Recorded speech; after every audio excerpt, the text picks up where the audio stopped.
1 2 3 मस्त अशी आपली इथे बर्फी बनवलेली आहे. आता ती कशाची आहे ते मी इथं तुम्हाला सांगणारच आहे, पण बघता क्षणी तोंडाला मात्र पाणी नक्की सुटलं असेल.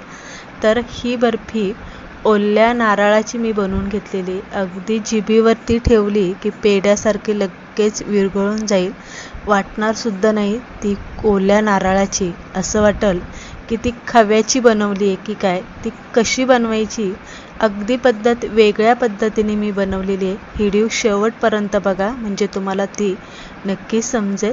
तर चला पटकनी रेसिपीकडे वळूया. तर इथे आपण ओल्या नारळाची बर्फी बनवण्यासाठी 2 नारळ घेतलेले, फोडून पाठीमागचा काळा भाग काढून घ्यायचा आणि सुरीने पातळ असे आपल्याला काप इथे करून घ्यायचे. 1 वाटी साखर घेतलेली आणि दूध 1 वाटी आणि दुधावरची मलईसुद्धा मी इथे घेतलेली. वाटताना मात्र खोबरं मिक्सरचं मोठं भांडं घ्यायचं, त्यामध्ये आपल्याला थोडेसे काप घालायचे खोबऱ्याचे. दूध आणि मलई दोन्ही एकत्र घालायचे. साखर आपल्याला यामध्ये घालायचं आणि एकदम बारीक अशी आपल्याला ही पेस्ट इथे करून घ्यायची. इथे तुम्ही बघू शकताय जसं आपण टोमॅटोची ग्रेव्ही करतो ना, अगदी तशी ग्रेव्हीसारखं इथे एकदम बारीक झालेलं आहे. हातावरती मी तुम्हाला बोटावरती घेऊन दाखवलेलं आहे. साखरसुद्धा आपण यामध्ये घातल्यामुळे ती एकदम बारीक अशी मऊसूत आपली ग्रेव्ही आपली जी असते ना ती इथे बनवून तयार झालेली आहे. त्यामुळे साखर घातल्यामुळे काय होतं, पांढरं शुभ्र असा कलर येतो. ती खूप बारीक खोबरं पिसलं जातं आणि बर्फीचं जी चव आहे ती सुद्धा खूप वेगळी लागते.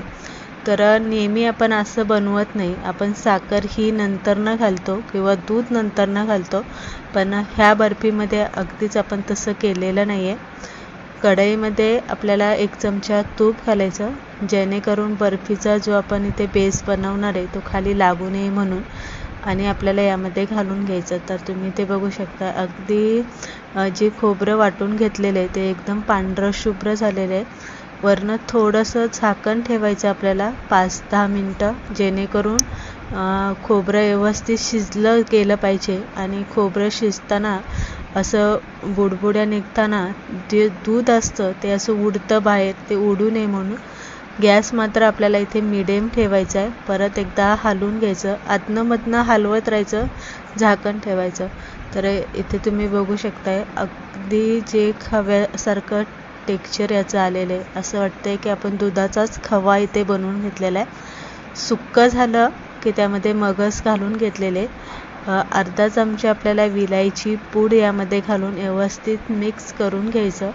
आणि हे मिश्रण जे आहे बर्फीचं ते पूर्ण आपल्याला ते कोरडं करून घ्यायचं. ते तुम्ही बघू शकताय कलथ्याला अजिबात ते चिटकत नाही, म्हणजे ते पूर्ण कोरडं झालेलं आहे. ज्या ताटामध्ये आपल्याला बर्फी सेट करायला ठेवायची त्याला 1 चमचाभर तूप घालून पूर्ण ताटाला लावून घ्यायचं. म्हणजे काय होतं, जेव्हा आपण बर्फी कट करतो तेव्हा ती पटकन निघली जाते, चिटकून ताटाला बसत नाही. आणि यावरती आपल्याला हे मिश्रण ताटामध्ये घालून घ्यायचं आणि व्यवस्थित उलटण्याने आपल्याला ते पसरून घ्यायचं. असं सपाट एकदम प्लेन असं त्याचा बेस इथे करून घ्यायचा. तुम्ही इथे बघू शकता एकदम व्यवस्थित ते सुकलं गेलेलं आहे आणि एकदम पांढरं शुभ्र झालेलं आहे. तर असं आपण इथे प्लेन करून घेतलेलं आहे. इथे मी पिस्त्याचे काप घेतलेले, पातळ कापून घ्यायचे.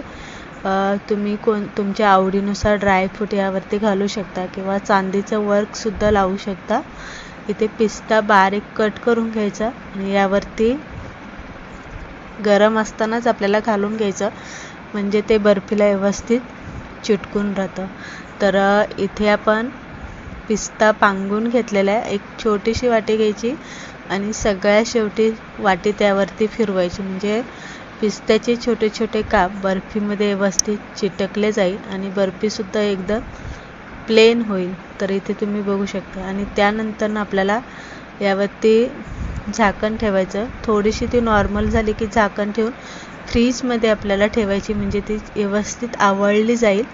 तर इथे तुम्ही बघू शकता मी रात्रीची केली होती आणि सकाळी जेव्हा काढली तेव्हा ती व्यवस्थित अशी जरासा कडक झालेली आहे. आणि त्यानंतर आपल्याला कट करून घ्यायची. आता इथे तुम्ही ट्रायंगलच्या शेपमध्ये, डायमंडच्या शेपमध्ये किंवा स्क्वेअर शेपमध्ये सुद्धा तुम्ही ही कट करून घेऊ शकता. तर मी इथे डायमंडच्या शेपमध्ये तिला कट करून घेते. अजिबात कट करताना वरती जर मोठे खोबऱ्याचे किस राहिला असता तर वरती आली असती, पण तसं अजिबात राहिलेलं नाही आहे.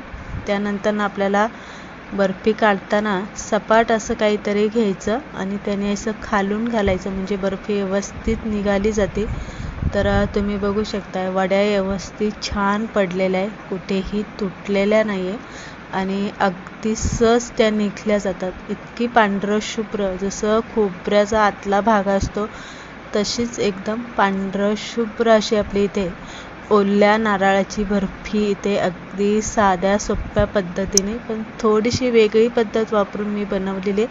तुम्हाला ही रेसिपी अशी पद्धत जर आवडली असेल तर कमेंट करा आणि लाईकसुद्धा करा. तुम्ही कशी बनवतात ते सुद्धा कमेंट करून सांगा. तोपर्यंत